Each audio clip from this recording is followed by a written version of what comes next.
Riven, Vortex, Blackthorn. They call me Vortex. Riven Blackthorn, to those who still cling to formalities. I rule the Dreamweaver society, not through love, but through necessity. We are the architects of slumber, the curators of nightmares, and the silent guardians against the waking world's intrusions. For centuries, we've maintained the delicate balance between dreams and reality, ensuring neither consumes the other. Our power isn't magic, not precisely. It's influence, control over the subconscious.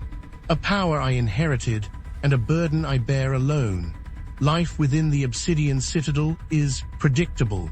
Rituals, studies, the subtle manipulations that keep our members focused. It's a calm I rarely allow myself to enjoy.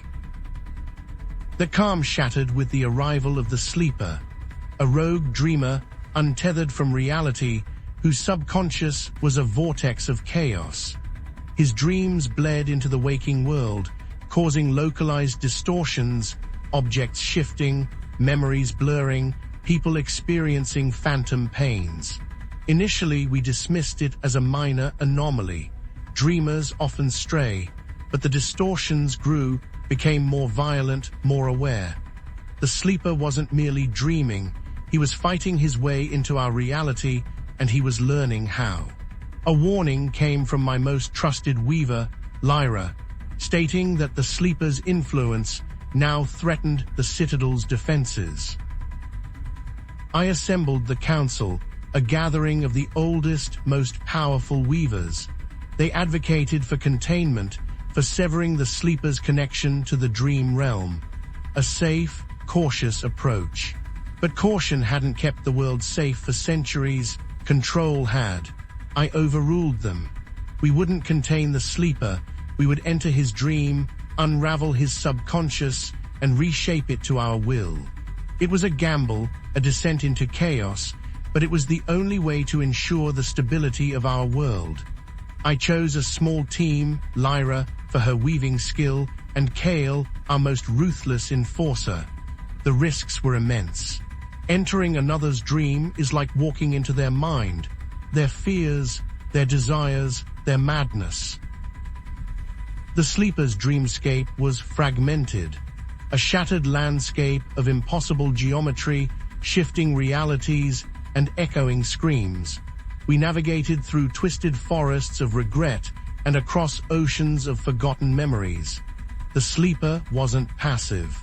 His subconscious actively fought us, manifesting as grotesque creatures born of his deepest fears. Kale proved his worth, dismantling these manifestations with brutal efficiency. But Lyra, she was struggling. The raw, unfiltered emotion within the Sleeper's dreamscape was overwhelming her, threatening to unravel her own carefully constructed mental defenses. We encountered others within the dream, fragmented remnants of people the Sleeper had known, trapped and twisted by his inner turmoil. Some offered aid, others, driven mad, attacked us without warning. It became clear the Sleeper wasn't merely dreaming, he was reliving trauma.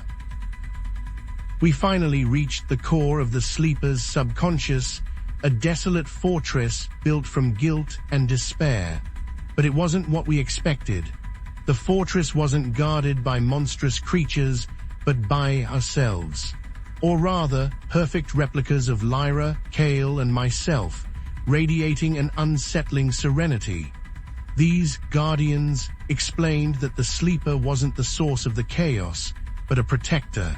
His subconscious was actively fighting against a much greater threat, a parasitic entity from the void between dreams, known as the Null. The Null feeds on imagination and emotion, leaving behind only emptiness. The Sleeper had unknowingly absorbed a fragment of the Null and was desperately trying to contain it within his own mind. His chaotic dreams, a desperate attempt to quarantine the infection. The Null was drawing closer. I ordered Lyra to weave a containment matrix to strengthen the Sleeper's mental barriers. But the Null's influence was too strong. It corrupted her weaving, turning her matrix into a prison, trapping the sleeper and ourselves within his fractured subconscious. Lyra, overwhelmed by the null's presence, succumbed to despair, her own mental defenses collapsing. Kale, attempting to break through the corrupted matrix, was consumed by shadows, his brutal efficiency rendered useless against an enemy that had no form. I was left alone, facing the growing darkness. My control, my carefully constructed facade of dominance, crumbled. I had underestimated the enemy, dismissed the warning signs, and led my team into a trap. It wasn't a failure of power, but of perception. I had to break free, not by force, but by understanding. The null wasn't an external enemy, but a reflection of our own fears, our own emptiness. It thrived on negativity, on despair. To defeat it, I had to confront my own darkness, my own carefully hidden vulnerabilities. I delved into my own memories, revisiting the traumas that shaped me, the sacrifices I made, the moments of doubt and regret I buried deep within my subconscious. It was a painful process, a dismantling of everything I believed about myself. I realized my control wasn't about dominance, but about suppression, suppressing my own emotions, suppressing the emotions of others. The path to victory wasn't through force, but through acceptance. I began to weave a new matrix, not of containment, but of release, a matrix designed to channel the sleeper's chaotic energy, to transform it into a beacon of hope. The null manifested as a void, a swirling abyss of nothingness. It attacked not with physical force, but with existential dread, whispering doubts and fears into my mind, attempting to break my will. But I was no longer fighting against the darkness. I was embracing it, transforming it into a source of strength. I channeled the sleeper's chaotic energy through my matrix, amplifying it, redirecting it back at the null.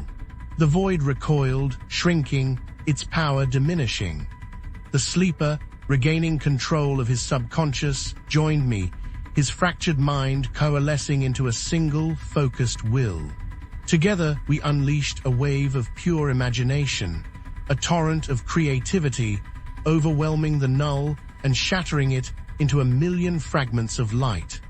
The void collapsed, leaving behind only a profound sense of peace. We emerged from the sleeper's dream, exhausted but victorious. The sleeper, freed from the null's influence, was no longer a threat, but an ally. He has begun to consciously shape his dreams, creating worlds of wonder and hope. The Obsidian Citadel is different now. The rigid rituals have softened, replaced by a spirit of collaboration and creativity. I have relinquished some of my control, allowing others to contribute their talents and perspectives. It's a new era for the Dreamweaver Society, an era of exploration and growth. I am still Vortex, still Riven Blackthorn, but I am no longer defined by dominance. I am a guardian, a weaver, and a dreamer. And for the first time in centuries, I allow myself to dream as well.